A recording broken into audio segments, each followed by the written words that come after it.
Hi friends, welcome to Shri Krishna vlog in Kannada. ಇವತ್ತಿನ vlog daily vlog ಆಗಿರುತ್ತೆ. ಹಾಗೆ ಸ್ವಲ್ಪ ಹಸಿ ಬಟಾಣಿ ತಂದಿದ್ದೆ. ರಿತ್ವಿಕ್ ನಾನೇ ಸುಲಿತೀನಿ ಅಂತ ಹೇಳಿ ಸುಲಿತೆ.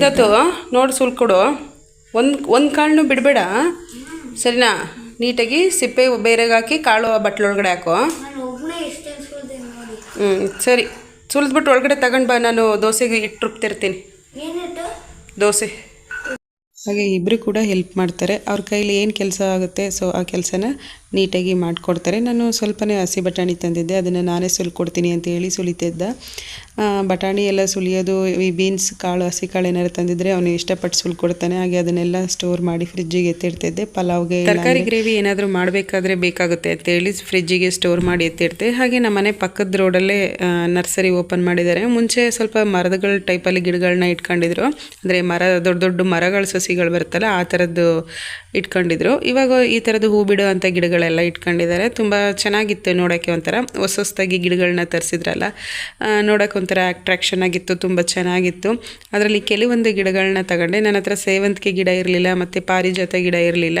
ಹಾಗೆ ಕೆಲವೊಂದು ಶೋ ಪ್ಲ್ಯಾಂಟು ಮತ್ತು ಕೆಲವೊಂದು ಹೂ ಬಿಡುವಂಥ ಗಿಡಗಳನ್ನು ನಾನು ತಗೊಂಡೆ. ಹಾಗೆ ಒಂದೊಂದು ಗಿಡಕ್ಕೆ ಸೇವಂತಿಗೆ ಗಿಡಗಳಿಗೆಲ್ಲ ಒಂದು 60 ರೂಪೀಸ್ ಹೇಳಿದರು. ಎರಡೇ ಕಲರ್ ತಗೊಂಡಿದ್ದು, ಒಂದು ವೈಟು ಮತ್ತು ಇನ್ನೊಂದು ರೆಡ್ ಕಲರಲ್ಲಿ ಸೇವಂತಿಗೆ ಬರುತ್ತಲ್ಲ, ಸೊ ಅದೇ ಗಿಡ ತಗೊಂಡಿದ್ದು. ಹಾಗೆ ಇನ್ನೆರಡು ಇಂಡೋರ್ ಪ್ಲ್ಯಾಂಟ್ನ ತಗೊಂಡೆ. ಅದೆಲ್ಲ 100 ರೂಪೀಸ್ ಒಳಗಡೆನೇ ಇತ್ತು ಗಿಡಗಳ ರೇಟು. ಪರವಾಗಿಲ್ಲ ಅನ್ನಿಸ್ತು, ವರ್ತು ಅಂತ ಅನ್ನಿಸ್ತು ನಮಗೆ. ಸೊ ಹಾಗಾಗಿ ಇಷ್ಟನ್ನು ತಗೊಂಡು ಬಂದಿದ್ದು. ಇದು ಪಾರಿಜಾತ ಹೂ ಬಿಟ್ಟಿತ್ತು, ತುಂಬ ಚೆನ್ನಾಗಿತ್ತು. ಮತ್ತು ಇದೇ ರೀತಿ ಸೇವಂತಿಗೆ ಗಿಡನ ತಗೊಂಡು ಬಂದಿದ್ದೀನಿ. ಇನ್ನಿಷ್ಟು ಶೋ ಪ್ಲ್ಯಾಂಟ್ನ ತಂದಿದ್ದೆ. ಇವಾಗ ಅದೆಲ್ಲ ಗಿಡನೂ ಪಾಟಲ್ಲಿ ಹಾಕಿ ಸೆಟ್ ಮಾಡಿದ್ರೆ ನನ್ನ ಕೆಲಸ ಕಂಪ್ಲೀಟ್ ಆಗುತ್ತೆ. ಹಾಗೆ ಮಕ್ಕಳು ಸ್ಕೂಲಿಂದ ಬಂದಾಗ ಏನಾದರೂ ಸ್ನ್ಯಾಕ್ಸ್ ಕೇಳ್ತಾರೆ ತಿನ್ನೋಕ್ಕೆ ಅಂತ ಫ್ರೆಂಚ್ ಫ್ರೈಸ್ನ ಮಾಡ್ತಾಯಿದ್ದೆ.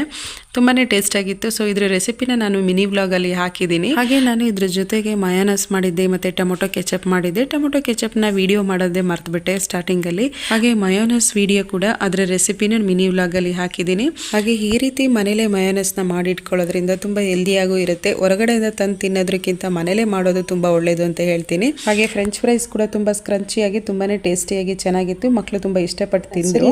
ಗಿಡಗಳನ್ನ ತಗೊಂಡು ಬಂದಿದ್ನಲ್ಲ, ಅದನ್ನೆಲ್ಲ ರೀಪಾಟ್ ಮಾಡಬೇಕು, ಅಂದರೆ ಪಾಟ್ಗೆ ಚೇಂಜ್ ಮಾಡಬೇಕು. ಕೆಲವೊಂದು ಪಾಟಲ್ಲೇ ಕೊಟ್ಟಿದ್ರು, ಇನ್ನು ಕೆಲವು ಕವರಲ್ಲಿತ್ತು. ಸೊ ಆ ಕವರ್ನಿಂದ ಎಲ್ಲ ತೆಗೆದು ಎಲ್ಲ ಗಿಡಗಳು ತಂದಿದ್ದಂಥ ಎಲ್ಲ ಗಿಡಗಳನ್ನೂ ಪಾಟ್ಗೆ ಶಿಫ್ಟ್ ಮಾಡಿ, ಹಾಗೆ ಸ್ವಲ್ಪ ಪೋಟಿಕ ಎಲ್ಲ ಕ್ಲೀನ್ ಮಾಡಿ, ಮಳೆ ಬಂದು ಫುಲ್ ಎಲ್ಲ ಪಾಟಲ್ಲೂ ನೀರು ನಿಂತು ಒಂದು ಸ್ವಲ್ಪ ಮೆಸ್ಸಿಯಾಗಿ ಕಾಣಿಸ್ತಿತ್ತು. ಸೊ ಅದನ್ನೆಲ್ಲ ಕ್ಲೀನ್ ಮಾಡಿ ನೀಟಾಗಿ ಜೋಡಿಸ್ಕೊಂಡು ಬಂದೆ. ಹಾಗೆ ಸ್ವಲ್ಪ ಹೂ ಬಿಟ್ಟಿರೋಂಥ ಗಿಡ ತಂದಿದ್ನಲ್ಲ, ಸೇವಂತಿಗೆ ಗಿಡನ, ಅದರಲ್ಲಿರೋಂಥ ಹೂವೆಲ್ಲ ಕಟ್ ಮಾಡಿ ತೆಗೆದಿಟ್ಕೊಳ್ತಿದ್ದೀನಿ. ಸ್ವಲ್ಪ ಉರುಳಿಗೆ ಅಲಂಕಾರ ಮಾಡೋಕ್ಕಾಗುತ್ತೆ. ನಾನು ಹೊರಗಡೆ ಡೈಲಿ ಉರುಳಿ ಇಡ್ತೀನಿ. ಸೊ ಅದಕ್ಕೆ ಸ್ವಲ್ಪ ಅಲಂಕಾರ ಮಾಡೋಕ್ಕೆ ಹೂ ಸಿಕ್ತಂಗೆ ಸೀಸನಲ್ಲಿ ಗಿಡಗಳನ್ನೆಲ್ಲ ಆಚೆ ಇಟ್ಟಿರ್ತೀನಿ. ಒಳಗಡೆ ಇಟ್ಟಿದ್ರೆ ಎಲೆಗಳೆಲ್ಲ ಸ್ವಲ್ಪ ಹಳದಿ ಬಣ್ಣಕ್ಕೆ ತಿರುಗುತ್ತೆ, ಗಿಡಗಳು ಹೆಲ್ದಿಯಾಗಿ ಬೆಳೆಯೋದಿಲ್ಲ. ಸ್ವಲ್ಪ ಸನ್ಲೈಟಲ್ಲಿ ಇಟ್ಟಿದ್ರೆ ತುಂಬ ಚೆನ್ನಾಗಿ ಬರುತ್ತೆ ಅಂತ ಹೇಳಿ ಅತಿ ಸನ್ಲೈಟಿಗೆ ಕೆಲವೊಂದು ಗಿಡಗಳನ್ನ ನಾನು ಪೋಟಿಕದಲ್ಲಿ ಇಟ್ಟಿದ್ದೀನಿ. ಯಾಕಂದರೆ ಸ್ವಲ್ಪ ಕಮ್ಮಿ ಬಿಸಿಲು ತಾಗೋದ್ರಿಂದ ಹೊರಗಡೆ ಈ ರೀತಿ ಇಟ್ಕೊಂಡಿದ್ದೀನಿ. ಮತ್ತು ಇಂಡೋರ್ ಪ್ಲ್ಯಾಂಟ್ ಒಳಗಡೆ ಇಡೋದ್ರಿಂದ ಸೊ ಬೆಳಗ್ಗೆ ಎದ್ದ ತಕ್ಷಣ ಗಿಡಗಳನ್ನ ನೋಡಿದ್ರೇ ಒಂಥರ ಸಂತೋಷ ಅಂತ ಹೇಳ್ತೀನಿ. ನನಗಂತೂ ಗಿಡಗಳನ್ನ ನೋಡಿದ ತಕ್ಷಣವೇ ಸಂತೋಷ ಅಂತ ಅನಿಸುತ್ತೆ. ಒಂಥರ ಹಸಿರು ನೋಡಿದ್ರೇ ಒಳ್ಳೆಯದು. ಹಾಗೆ ಸೇವಂತಿಗೆ ಗಿಡನ ಎಷ್ಟು ತಂದ್ರೂ ಅದು ಬರ್ತಾನೆ ಇರಲಿಲ್ಲ. ಆದರೂ ಆಸೆ ಬಿಟ್ಟಿಲ್ಲ, ತಂದಿದ್ದೀನಿ. ಮತ್ತೆ 2 ಕಲರಲ್ಲಿ ತಂದಿದ್ದೀನಿ. ನೋಡೋಣ ಇದು ಎಷ್ಟರ ಮಟ್ಟಿಗೆ ಬರುತ್ತೆ ಅಂತ. ಈ ಕಲರ್ ಎಂಥದ್ದು ನೋಡೋಕ್ಕೆ ತುಂಬ ಚೆನ್ನಾಗಿತ್ತು ಅಂತ ತಗೊಂಡು ಬಂದಿದ್ದೀನಿ. ಸೇವಂತಿಗೆ ಗಿಡನ ಹಾಕಿದರೆ ಸ್ವಲ್ಪ ಪೂಜೆಗೆಲ್ಲ ಹೂವು ಇನ್ನೂ ಜಾಸ್ತಿನೇ ಸಿಗುತ್ತೆ ಅನ್ನೋ ಒಂದು ಅಭಿಪ್ರಾಯ ನನಗೆ. ಮತ್ತು ತಂದಿರೋಂಥ ಎಲ್ಲ ಗಿಡಗಳನ್ನ ತಂದು ಒಂದು ಕಡೆ ಟೇಬಲ್ ಮೇಲೆ ಜೋಡಿಸ್ಕೊಂಡು ನೀಟಾಗಿ ಮರಳು ಮಣ್ಣು ಎಲ್ಲ ಮಿಕ್ಸ್ ಮಾಡ್ಕೊಂಡು ರೀಪಾಟ್ ಮಾಡಬೇಕು ಇವಾಗ.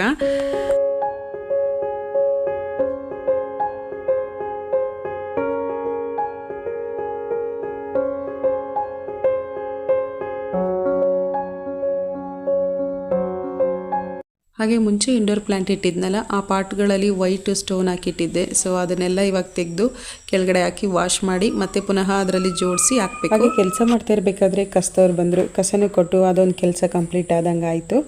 ಅದಾದಮೇಲೆ ಮತ್ತೆ ತಿರ್ಗಾ ರೀಪಾಟ್ ಮಾಡೋಣ ಅಂತ ಬಂದೆ. ಹಾಗೆ ನಾನಿಲ್ಲಿ ಹಳೆ ಪಾಟ್ಗಳದ್ದು ಮಣ್ಣಿತ್ತು. ಸೊ ಕೆಲವೊಂದು ಪಾಟಲ್ಲಿ ಗಿಡಗಳು ಇರಲಿಲ್ಲ. ಅದೇ ಪಾಟ್ಗೆ ನಾನು ಇವಾಗ ತಂದಿರೋಂಥ ಹೊಸ ಗಿಡಗಳನ್ನ ಹಾಕ್ತಿದ್ದೀನಿ.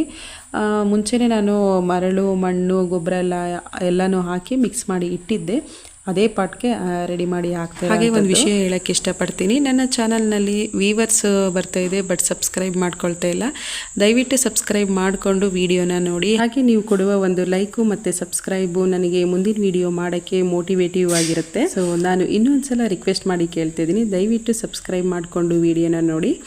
ಹಾಗೆ ನಾನಿವಾಗ ಪಾಟೆಲ್ಲ ಎಲ್ಲ ರೆಡಿ ಮಾಡಿ ಎತ್ತಿಟ್ಟಿದ್ದೀನಿ, ಮಣ್ಣೆಲ್ಲ ಹಾಕಿ ರೆಡಿ ಮಾಡಿ ಎತ್ತಿಟ್ಟಿದ್ದೀನಿ. ಇವಾಗ ಅದರೊಳಗಡೆ ಗಿಡಗಳೆಲ್ಲ ಹಾಕಿ, ಬಟ್ ಅಲ್ಲಿ ಮಣ್ಣೆಲ್ಲ ಆಗಿತ್ತಲ್ವ, ಸೊ ಅದನ್ನೆಲ್ಲ ಕ್ಲೀನ್ ಮಾಡಿ ಎತ್ತಿಟ್ಕೋಬೇಕು. ಹಾಗೆ ಇಂಡೋರ್ ಪ್ಲಾಂಟ್ಗೆ ಮಾಡಿಸಿದ ಗಿಡ ಅಂತ ಹೇಳ್ಬೋದು ಈ ಕ್ರೋಟನ್ ಗಿಡ. ತುಂಬಾ ಚೆನ್ನಾಗಿರುತ್ತೆ, ನೋಡೋಕ್ಕೆ ತುಂಬ ದೊಡ್ಡ ಗಿಡ ಮತ್ತು ಅಂದವಾಗೂ ಕಾಣಿಸುತ್ತೆ. ನನ್ನ ಹತ್ರ ಇದು 4 ಇದೆ, ಇವಾಗ 2 ತಂದಿದ್ದೀನಿ, ಮುಂಚೆ 2 ಇತ್ತು ನನ್ನ ಹತ್ರ. ಈಸಿಯಾಗಿ ಮೇಂಟೈನ್ ಮಾಡ್ಬೋದು ಈ ಗಿಡನ. ಇದು ಇಂಡೋರ್ ಪ್ಲಾಂಟ್ ಗಿಡ.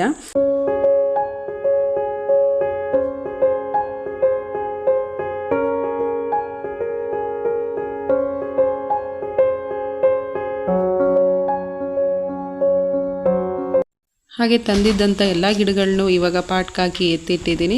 ಸ್ವಲ್ಪ ಮಣ್ಣಾಗಿತ್ತಲ್ವ, ಸೊ ರೀಪಾಟ್ ಮಾಡಬೇಕಾದ್ರೆ ಅದನ್ನೆಲ್ಲ ಒರೆಸಿ ಇಡ್ತೀನಿ. ರೀಪಾಟ್ ಮಾಡಬೇಕಾದ್ರೆ ಪಾಟ್ಗಳ ಮೇಲೆ ಮಣ್ಣಿನ ಕಲೆಗಳು ಹಾಗೆ ಇರುತ್ತೆ, ಸೊ ಹಾಗಾಗಿ ನೋಡೋಕ್ಕೂ ಚೆನ್ನಾಗಿ ಕಾಣಿಸುತ್ತೆ ಅಂತ ಹೇಳಿ ಒರೆಸಿ ಇಡ್ತಿರೋದು.